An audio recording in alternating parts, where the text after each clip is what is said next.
नमस्कार साथियों। भाई देखो, 10 मिनट का वीडियो पहले बनाया, 10 का दोबारा बनाना पड़ गया। कई बार ऐसा होता है वीडियो सेव नहीं हो पाता तो मेहनत बहुत करनी पड़ती है। तो इसलिए पहले तो चैनल को सब्सक्राइब करो, आप लाइक करो और वीडियो को शेयर करो। ठीक है, मुद्दे की बात पर आते हैं। कॉन्ट्रेक्चुअल कर्मचारियों के लिए हरियाणा की यहाँ पर खबर लेके आए हूँ आज मैं। हरियाणा के लिए आपको पता है, कल जो एक आदेश है वो जारी किया गया है। हरियाणा सर्विस रूल 2016 के एनेक्चर 1 के अनुसार आप पर वो नियम लागू होंगे। यानी कि आपकी जो ऑफर लेटर है वो प्राधिकरण अथॉरिटी के द्वारा जारी किए जाएंगे। बहुत अच्छी खबर है, भाइयों में खुशी की लहर है। तो देखिए, एक सबसे पहले एक चीज़, जब आपकी जॉब सुरक्षित होती है तो कई भाइयों के अंदर घमंड पैदा हो जाता है किसी को रेगुलर जॉब में। तो इन चीज़ों को हमेशा त्याग कर रखना है अगर आप चाहते हैं अच्छा जीवन जीना। सबसे पहले कहीं भी कभी भी घमंड नहीं आपने करना चाहिए। ये सच बता रहा हूँ मैं। कुछ भाइयों के जब पीछे एक लेटर जारी हुआ था, एक्ट जारी किया था, बहुत से भाई ऐसे गर्दन उठा के चलने लग गए थे। तो ये सच्चाई है भाई। देखो, हमें जमीन मिट्टी से आए हैं, मिट्टी में मिल जाना है। तो हमें धरातल पर रहना चाहिए। जैसे हम पहले थे लोगों के साथ, हम वैसे हमें रहना चाहिए। ये नौकरी कभी भी जा सकती है, ये मत सोचो कि नौकरी परमानेंट होती है, चाहे रेगुलर एम्प्लॉय ही क्यों ना हो।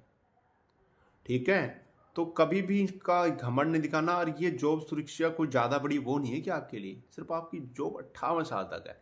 लेकिन सोचो, 58 साल के बाद फिर आप क्या करोगे? ये सोचा कभी आपने? 58 साल तो आप चलो चलते पीते जवानी में निकाल दो, उसके बाद कैसे आप जियोगे?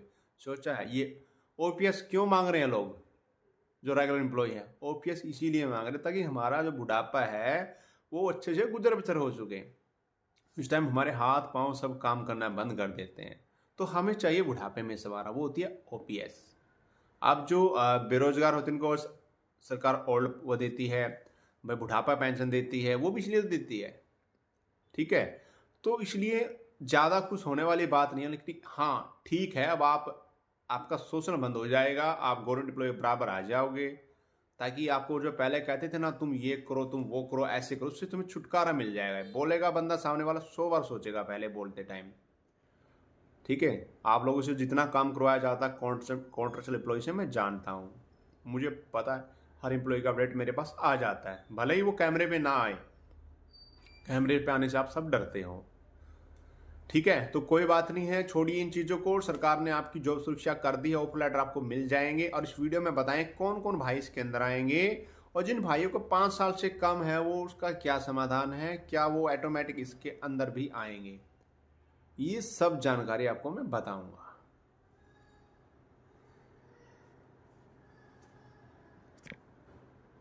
भाई ये मैं यही देख रहा, वीडियो चल रही नहीं चल रही है, कभी पीछे बंद हो गई थी एक बार। ठीक है, तो जिन भाइयों को 5 साल हो गए वो इस एक्ट के अंदर आ गए हैं 15 अगस्त 2024 को। अब जो स्कीम के अंदर आते हैं, पार्ट टाइम कर्मचारी है और सेंटर की स्कीम में बाहर लगे हो सेंटर के डिपार्टमेंट में, तो वो कौशल में, और जो कौशल में है वो तो आएंगे। लेकिन जो ऐसे हैं, पार्ट टाइम है, स्कीम के तहत लगे हैं, सेंट्रल डिपार्टमेंट में है, वो सब इस एक्ट के दायरे में नहीं आएंगे। 50,000 से ज़्यादा की सैलरी वो भी नहीं आएंगे फिलहाल। ठीक है, आगे क्या होगा वो बता देंगे आपको। फिलहाल की बात है जो एक्ट है उसके अनुसार। ठीक है, और कुछ भाई ऐसे हैं जैसे गांव में चौकीदार भाई होते हैं। देखिए, आप अलग रूल है आपका, आप इसके अंदर नहीं आओगे। बार बार सवाल आते हैं।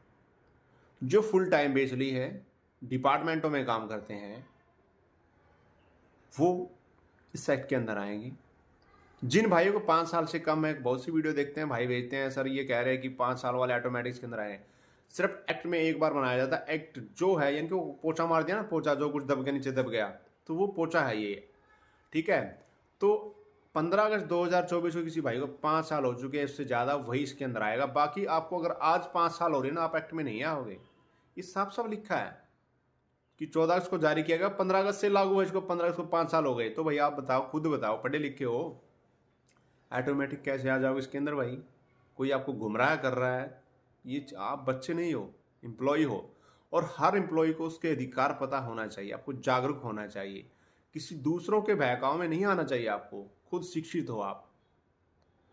यही तो होता है पढ़े लिखे होने का मतलब। पढ़ना लिखना कोई रोजगार पाना नहीं है, अपने अधिकार के बारे में जानना।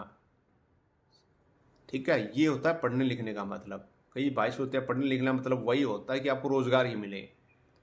रोज़गार नहीं होता, शिक्षित होना होता है। ठीक है, तो भाई आप ऑटोमेटिक नहीं आओगे। बात करते हैं कुछ भाई को मैं बता दूं, एक साल के अंदर 1 जनवरी 2000 कोई भी साल हो, 1 जनवरी से 31 दिसंबर तक आपने 240 दिन लगातार काम किया है।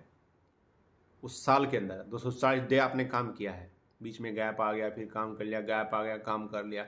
240 दिन पूरे होने चाहिए, ऐसे लगातार 5 साल आपने काम किया है, तो आप भी इस एक्ट के अंदर आओगे। ठीक है। और कुछ भाइयों के सवाल थे, अगर आपने मेडिकल छुट्टियां ले ली बीच में, देखो मेडिकल छुट्टियां अगर आपने डिपार्टमेंट अप्रूवल दे रखी है, आपका नाम तो कंटिन्यू है, तो आप भी आओगे। कई भाई कहते थे मेरा एक्सीडेंट हो गया था, ऐसे हो गया था, बीमार हो गया था, मैं छुट्टियां ले ली थी, मैं पढ़ने के लिए पेपर देने चला गया था, कि हमारा डिपार्टमेंट कहता आपको 5 साल नहीं हुई, इतने दिन काटो। वो नहीं है, आपके डिपार्टमेंट उसको अप्रूव किया होना चाहिए। छुट्टी हो आपकी कोई भी या मेडिकल हो, तो वो उसके अंदर काउंट होंगे 5 साल के अंदर। कोई डिपार्टमेंट अगर ऐसा करता है आपके साथ कोई, तो मुझे बता देना भाई, हम आपको बता देंगे कि आपने ऐसे ऐसे क्या करना है, कमेंट कर देना आप। ठीक है, और कोई बात नहीं, आप सब हो जाओगे एक्ट के अंदर। और वो भाई एक बार फिर बता, किसी को 5 दिन रह गए, 10 दिन रह गए, 1 महीना रह गया, अगर आपने कहीं शिकार डिपार्टमेंट में काम किया पीछे, तो आप अपना एक्सपीरियंस वो लगा के पूरे कर लो, आपके साल अगर होते हैं। फर्जी एक्सपीरियंस नहीं बनवाना, अगर आपने जेन्युइन काम किया है रेगुलर तो डिपार्टमेंट के अंदर, तो आप ये कर सकते हैं। ठीक है, और कुछ आपने पूछना तो मुझे कमेंट किया करें, वीडियो को साथ में शेयर करते रहे मेरे भाई सभी। ठीक है, तो यही चीज़ें थी। पार्ट टाइम वाले भाई बार बार कहते हैं हम आएंगे नहीं आएंगे, देखिए पार्ट टाइम वाले इसमें नहीं है। क्या था, पार्ट टाइम वालों के लिए आगे कुछ अच्छा और भी अच्छा हो। पीछे पार्ट टाइम वाले थे भाई, उनको पक्का किया था सरकार ने, को पुरानी पॉलिसी थी, 20-20 साल हो गए थे उनको बेचारों को, 500 सैलरी लेते थे 20 साल से लगातार, फिर पक्के हो गए। तो वही पता नहीं क्या था, कब कौन सी पॉलिसी कब आ जाए।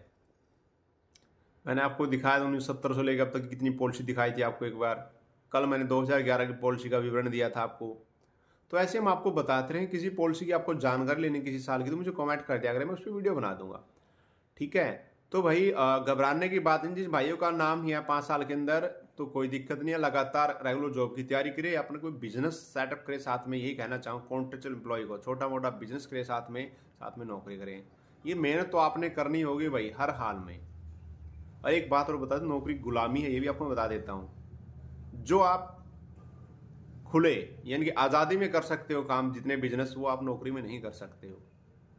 काफ़ी पाबंदियां यहाँ पर। किसी भाई को नौकरी पसंद है, किसी को बिजनेस पसंद है, वो अपनी अपनी सोच होती है।